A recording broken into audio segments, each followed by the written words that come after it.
Askreddit. What is the scariest ghost story you ever heard? My friend told me a story his dad told him. Every day he would come home from school and he would be the first one there for at least an hour or two.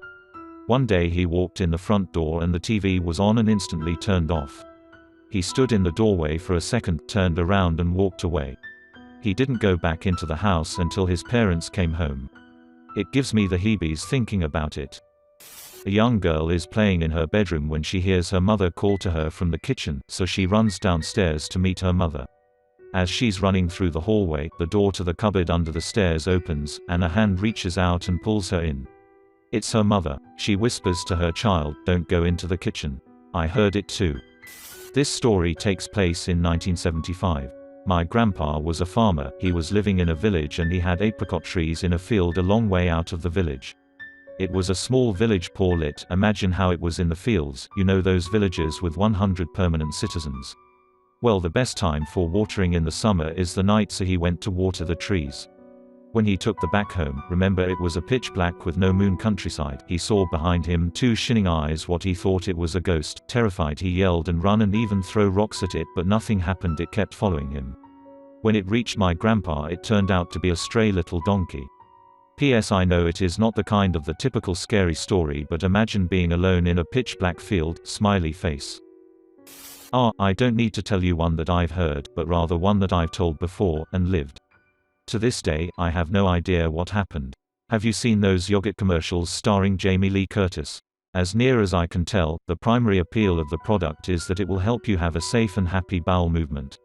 That's fine, and I suppose it might be a major selling point for some people, but anytime I see that particular brand of curdled dairy, all I can think about is, well, you get the idea. This is relevant, I promise.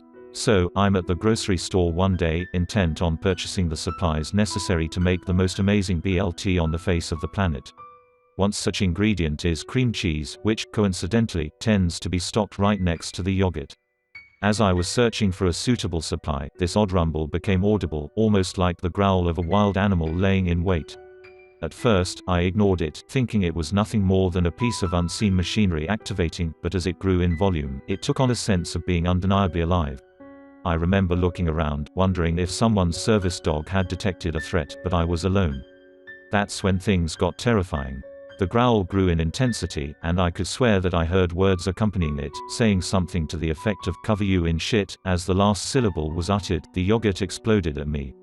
Packages and serving size containers came flying off the refrigerated shelves, while the growling voice repeated, "Cover you in shit." Suffice to say, it did not help my association with that particular product, and it reduced me to a screaming mess. Someone must have heard the commotion, because an employee came running to check on me. When I described what happened, he got this really nervous look on his face, and apologized to me. There I was, expecting to be chastised for vandalizing the display, and learning, based on the workers' reaction, that this sort of thing had apparently happened before. Now, when I've described this in the past, people have offered the suggestion that someone, maybe a crazy homeless guy, had gotten into the back of the store and was enacting his bizarre vendetta against yogurt. There's only one problem with this theory: the area in question was one of the sort that was stocked from the front, not the back. Supposedly, there was nothing behind the shelves but a concrete wall. TLDR, a growling entity assaulted me with yogurt. During Hurricane Gustav, in '08, I think, I evacuated to a church in Baton Rouge with a friend and his family. At the same time, there was an entire nursing home's worth of old people staying in the church. My friend, his family, and myself all shared one room together. In this church, there was one bathroom that was large, similar to something that would be in an elementary school, a few stalls, a trough urinal, etc. One night during the storm, my friend and I made a trip to the bathroom. The lights had since gone out, middle of a hurricane and all. The church had a musty, eerie feel to it. Kind of like when you turn out the AC in a house for a few days. The area surrounding the church was also dead quiet, since there was no electricity in the area. The bathroom was several halls over from our room. So, we grabbed our flashlights and set out. While walking down one long hall, we shined our flashlights ahead, and there, at the end of the hall, sat an old man in a wheelchair in the middle of the night with no one around. Now, this hall was incredibly long. So we could make him out, but we couldn't really see all his facial features, etc. Once we grasped what we saw, we turned and looked at each other, semi-freaked out. Then, we shined our flashlights back to where he was, and there was nothing there. It was as if he vanished. No signs, no sound, nothing. Needless to say, we hauled ass back to the room. TLDR, old ghost man in wheelchair stared me down. I evacuated my evacuation. The portraits always creeps me out.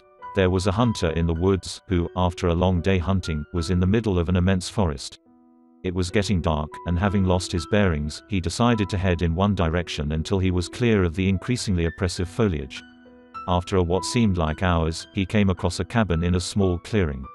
Realizing how dark it had grown, he decided to see if he could stay there for the night.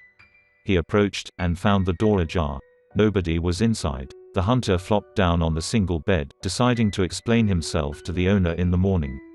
As he looked around, he was surprised to see the walls adorned by many portraits, all painted in incredible detail. Without exception, they appeared to be staring down at him, their features twisted into looks of hatred. Staring back, he grew increasingly uncomfortable. Making a concerted effort to ignore the many hateful faces, he turned to face the wall, and exhausted, he fell into a restless sleep. Face down in an unfamiliar bed, he turned blinking in unexpected sunlight. Looking up, he discovered that the cabin had no portraits, only windows. The following is shamelessly stolen from a friend's experience shared on a Halloween ghost hunt, because we weren't having any luck ourselves. His story: this friend and a few of his college buddies were going on a similar ghost hunt themselves, and had heard about some graveyard where children murdered by the mother had been buried. The graveyard was located off the main road, so my friend parked his car on the side of the road, and the group, 5 to 7 people I believe, got out and followed the small path through the woods for a couple minutes to get to the graveyard. Once there, nothing exciting happened for the first 10 minutes or so, and they had tried everything the website or wherever they heard the story told them to do, with nothing resulting. They got bored, and being typical, inebriated college kids, started taunting the supposed ghost of the mother. This continued for a few minutes before they tired, and decided to go back to the car as one of the girls had to go to the bathroom. Once they got back to the car, my friend, the sober driver, tried opening the handle without unlocking the car because he hadn't locked it in the first place, but found it locked. He attributed this to bad memory at the time. The group drove home, laughing and talking like normal. After he had dropped all the others off at their homes, he went back to his own house. He got in at the same time as one of his roommates, who stopped and waited for him to pull in. The roommate had his phone out, and shined the light in the window when his friend pulled in as a joke. What he saw was tiny, baby-sized handprints all over the windows. As soon as my friend got out, he went into the house without saying a word to the roommate.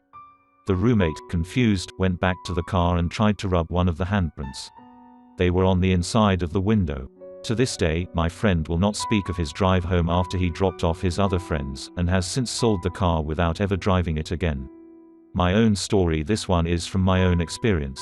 I was driving home with a friend from a tournament we had gone to about 2 to 3 hours away.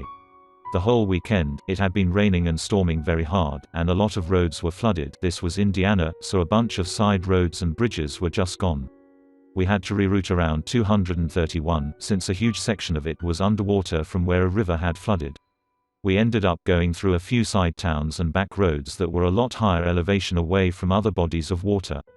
We were driving through one small town, and I was navigating with the GPS in the car. I would glance at it every once in a while, but I was also paying attention to what was going on outside the car, as it was raining pretty heavily still. The GPS directed us on a road that connected up with a more main one, and we were driving on it just fine, when suddenly, my buddy slams on the brakes. We're in the middle of a graveyard, and the road just ends. I look down at the GPS, and then show my buddy that the road continues straight on and straight back the way we came according to the GPS screen. He shrugs, turns around, and then we start back the way we came. Now, we had been telling ghost stories, and I was not at all sleepy or tired. We had driven on the one road the last 15 miles or so, directly through the town, and on into the countryside before we encountered the graveyard. On the way back, we made 5 to 6 turns within this graveyard through which we had just come on a straight road that also suddenly spanned back a mile or so, before finally getting back onto the straight road we thought we were on before.